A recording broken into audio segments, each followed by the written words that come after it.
which eventually did not turn out to be their dream job. And they realize it too late. They cannot take back what they've done till now.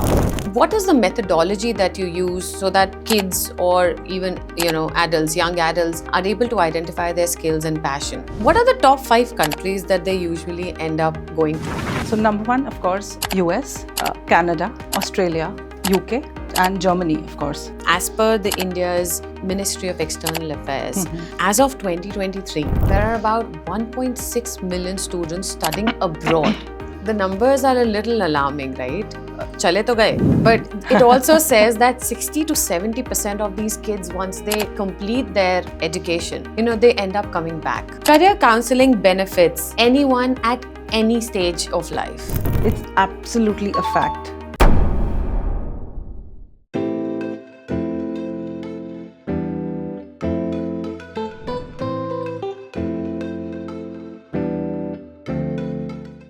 Hello and welcome to yet another episode of Beautifully Candid with Gurpreet #KeepingItReal. और जैसे कि मैं हमेशा promise करती हूँ, मैं आप लोगों के लिए बहुत इंसाइटफुल एपिसोड्स लेके आना चाहती हूँ। और आज का जो एपिसोड है वो है हर उस इंसान के लिए जो अपने करियर से खुश नहीं है क्योंकि शायद उसने कुछ सालों पहले एक रॉन्ग डिसीजन लेके रॉन्ग प्रोफेशन चूज़ कर लिया। You got it right. We have been in this situation ourselves और हम ऐसे बहुत बच्चों को जानते होंगे जो कहीं ना कहीं अपना एक पाथ चूज़ कर लेते हैं और फिर कभी कभी मिड लाइफ क्राइसिस हो जाता है या 2-3 साल बाद उन्हें लगता है कि नहीं ये तो मुझे करना ही नहीं था। इसको अवॉइडेबल बना सकते हैं। And that is why we have a beautiful person today who is not just a career coach, a global career counselor, but also a superb seasoned mentor and a guide who can help you identify your skills and passion and then tell you how to marry both and make it into a beautiful profession. She is Mrs. Jyotee Naair, the founder of Careerversity. Welcome on the show.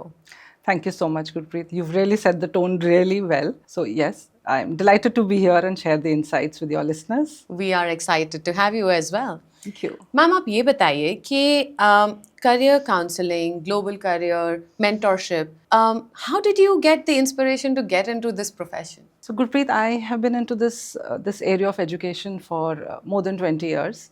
I myself got into it without any planning. So, and I've been into training and placements with a lot of colleges, universities, supporting students landing their dream job, which eventually did not turn out to be their dream job. And they realize it too late.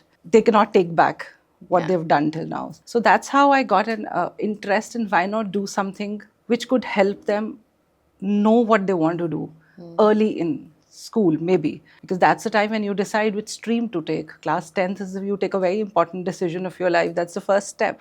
So why not align some kind of sessions or mentoring at that time when they could know which step to take and how should my career be. Right. So what exactly is your mission?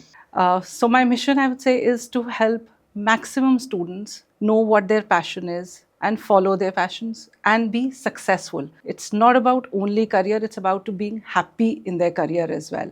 So they should be eventually, when they are in their midlife, like you said, midlife crisis, they should not feel that. They should be happy by the time they spend 10-20 years in their careers. Sure. And that is a beautiful mission, I would say. क्योंकि बहुत लोगों को मैं खुद जानती हूँ जो कहीं ना कहीं बोलते हैं यार ये गलत कर लिया, कुछ और करना चाहिए था. Absolutely. That time it's too late for them to align themselves. Yeah, true that. How do you help the students? You said you start early, maybe when they're in the 10th standard. What is the methodology that you use so that kids or even adults, young adults, are able to identify their skills and passion? So the methodology is very, very clear. One is career exploration, that we say the first step is career exploration, where we do a lot of exploratory discussions about themselves. Their academic achievements, non-academic, hobbies, extracurriculars. How do they even spend their free time? So these all things are part of your personality. How do you do and what all do you do? As simple as somebody might be liking, like doing cooking, for example.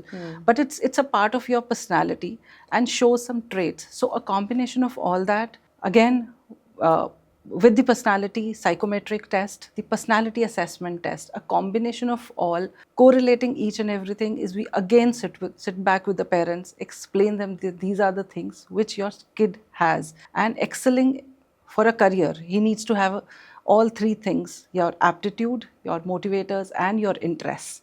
Very importantly, to make them happy in their life. You don't do astrology? No, we don't do astrology. But because many a times actually astrologers बताते हैं ना जी ये तो ये बनेगा. बनेगा तो वो, बट उसको वो खुश भी रहेगा ये नहीं बताते हैं probably वो. He should be happy in his career also. Right. So I think the three things that you mentioned are most important for anyone to be able to decide what they exactly want to do. Right. Absolutely. And what all services does Careerversity provide for students apart from the aptitude tests and help them aligning?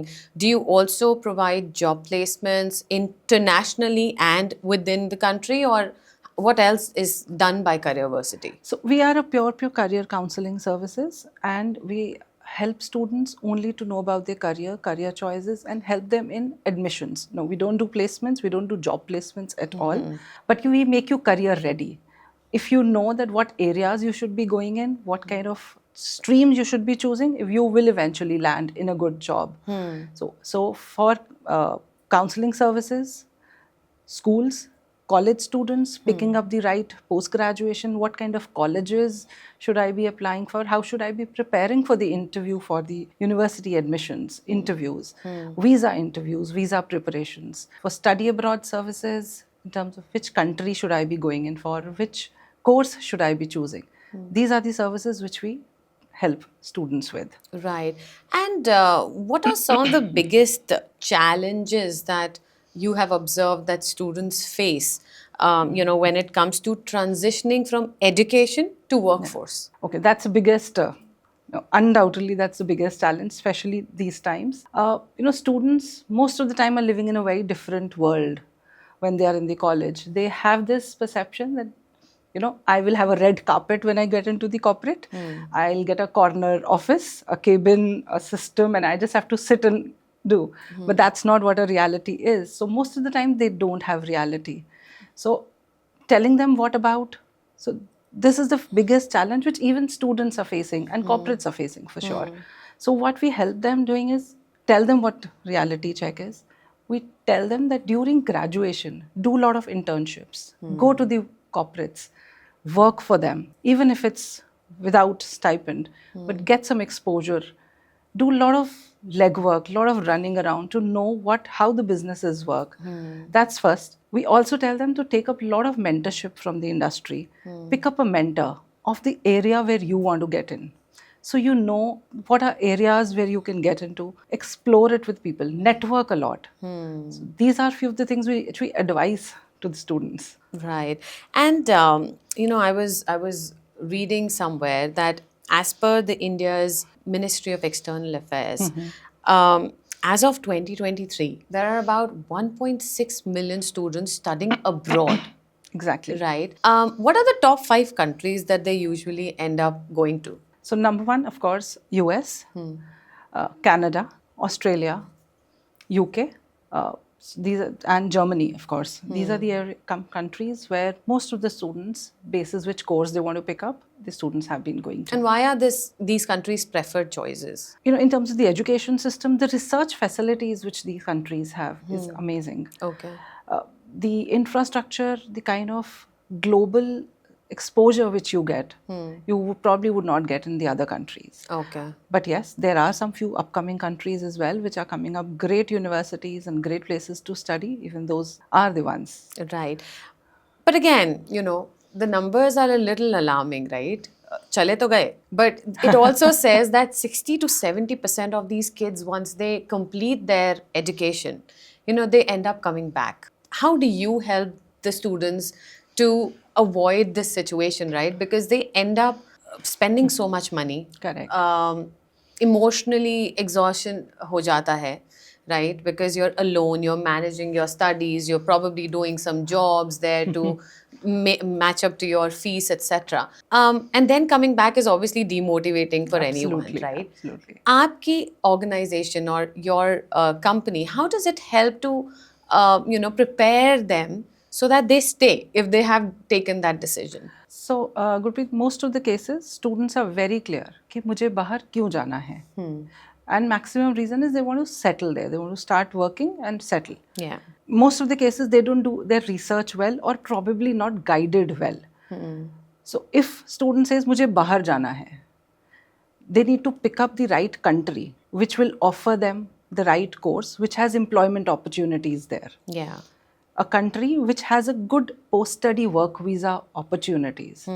A course which is of the right duration that helps them to be there in the country. Each country has a different norm. Probably they're not guided well. Probably they don't do their research well. So that's very important that they should do it. These all things, they should go through all the university guidelines that do they offer them internship options, do they offer them to work during their, along with their studies, and what kind of job placement opportunities they offer. Right. And you help them with all this understanding as well. So with our services, we help them research the right kind of role. They need to know, why do I want to go? Yeah. So it's important to pick up the right course which has job opportunities there, which will help them align, be in the job, get opportunities. The country's economy where they want to go should be growing. Yeah. They should be open for taking people on jobs. So that's very important. A country which is not doing economically well might not be able to take up opportunity, give opportunities to the students. So we help them do this research. We also sit with them, do this research for them, and offer them the courses which, as per the interest, of course, and also should have job opportunities, should have internship opportunities, and should pay well when they stay there. And ये तो बात हो गई abroad की, right? How about being in India and picking up the right course? I'm sure there are so many universities within India which are very renowned and, you know, give absolute amazing education. आप उसमें भी help करते हो? Absolutely. So India has a great education infrastructure. We have these new education policy coming in. Most of these universities are aligning themselves to NEP. Great environments. But most of the time I've seen the students don't know that which university would offer me the right kind of course. The courses which India offers might not even be available outside probably. But they don't know. So the idea is to know yourself first and then know which university can give me that course best.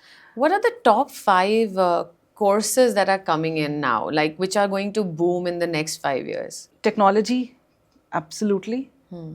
Data analytics, data sciences, that's another area which is going to come. With data, it would be cybersecurity completely. For non-STEM courses, there would be liberal arts, which are coming up, which has great opportunities, India, abroad, everywhere. So these are few of the programs which I suggest my students to look at if they don't want to get into computers. Right. Beautiful. So this was very helpful. Now, Ms. Naair, we are at a stage जहाँ पे मैं एक rapid fire round करूँगी आपके साथ. Okay. I'm going to give you a statement. First, you have to tell me whether it's a myth or it's a fact. Okay. And if it is a myth, then you give me the fact. All right. Okay. So let's start. Are you ready? Absolutely. Career counselling benefits anyone at any stage of life. It's absolutely a fact, yes. Most of the people, they've not got this option when they are in their midlife. They have not got an option to get career counselling at that time. So when they want to make a career transition and get into the area where they want to, it helps to know what your area should be. Early on life, yes, of course. So it's from a student level to mid-level to even senior people.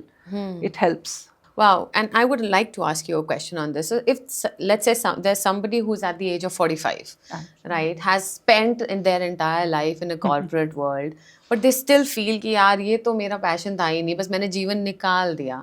And now they want to do some other study. Do we have in Indian universities that option or opportunity to go back to college at that age? Yes, we do have programs like this for people who have 20 years of experience. They want to move to the next level or probably completely shift on careers. So there are courses which are there. There are online programs. certificate programs which these people can take. And I have a lot of clients who've been doing this with me, that they want to do a career transition into other areas where they want to explore or completely leave jobs Okay. and be on their own. So there are options. for them. Awesome. Thank you. Well, I know that I took a break in the rapid fire because this was an interesting point that I wanted to ask. Well, we'll start again. Okay, so career counselors guarantee you a job. It's absolutely a myth. They are counselors, they are mentors, they can guide you how to land into your dream job and not guarantee you a job. So they help you make your roadmap where you should be exploring your interest and knowing what is good for you rather than giving you a job. Career counseling is an expensive thing to do and not even worth the investment. So here I would say it's a myth and it's a fact as well. Okay. Monetary, I would say, somebody might spend the similar kind of an amount when you go for shopping and buy clothes and stuff like that. But it's expensive because you're investing your time, you're investing your whole career where you would be spending next 30 to 40 years of your life. So what do you weigh against is something which you have to see that, 10 years down the line, I come back and then wasted 10 years. Yes, it's expensive. So how do you weigh yourself? Right. Working abroad is not only for young and adventurous. It's a fact. Working abroad is for everyone. People who have 20 years of experience in the industry want to go abroad and start working with global organizations. Yes. People who've done graduation from the student level, they're already working. They want to be and settle there. Yes. So anyone can Absolutely. settle in. A global career is a one-way street and you have to live and work permanently in another country. It's absolute myth. Why do you have to? Nobody makes you live permanently. It's about how much time I want to spend in a particular country. I feel, okay, I start feeling homesick, I need to go back. I feel that my country is offering me better opportunities. I want to be an entrepreneur. India has been a great startup ecosystem. It makes a lot of people coming back. So it's not that आपने bond sign कर लिया है. Absolutely not. Well, this was very, very helpful, Mrs. Naair. Thank you so much. I hope you loved this episode. And if you have more questions and queries and you want to consult someone for career counseling, we shall leave the website details and phone numbers in our description, and you can definitely contact Careerversity at any point in time. Have a good day ahead and keep tuning in to Beautifully Candid with Gurpreet, because I'm definitely coming back with more insightful episodes. Thank you so much, Gurpreet, for having me.